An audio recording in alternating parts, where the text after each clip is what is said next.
Nin casetas no Paseo da Calzada, nin food trucks, nin concertos multitudinarios. O Concello de Cambados foi oficial algo que xa se temía dende finais de marzo. Este ano non haberá festa do Albariño. É unha decisión que nos doinos moitísimo como goberno de Cambados, evidentemente. Sabemos que é unha decisión dura para a nosa vila, pero non nos quedaba outra.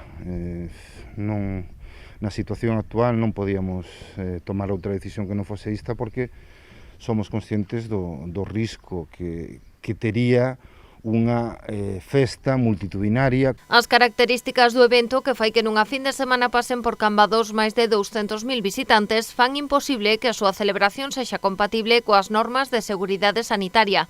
Iso si, dende o Concello agardan que os veciños non renuncien por completo á festa. Entendemos que os cambadeses e as cambadesas non van deixar de celebrar, digamos, o Albariño. E estou seguro que haberá, pois, digamos, un ambiente polo menos de carácter festivo de índole local, non? Nós o que non podemos facer é contribuir, digamos, a intensificar os eventos e a masificación de persoas neses días, pero sí que algo haberá neses días, vale? E algo haberá ao longo de todo o verán, o sea, eso non indica que non vayamos ter programación cultural nin festiva. Así as cousas, a cancelación non será total. O Consello Regulador da Denominación de Orixe Rías Baixas manterá as citas de carácter máis sectorial, como a cata concurso e o túnel do Viño.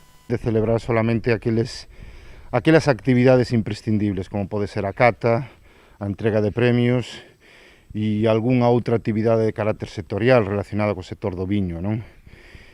E estando tamén eles a debater agora mesmo, a sopesar a posibilidade ou non de facer o túnel do Viño. Creemos que sí se poden celebrar, pero bueno, son eles os que teñen que, de alguna maneira, pois dirixir esas accións, non? Aínda que recoñece o duro golpe que supón esta cancelación para Cambados, Tino Cordal asegura que o Concello traballa para dar forma a unha completa programación cultural para o verán, que se axustará a todas as normas de seguridade sanitaria.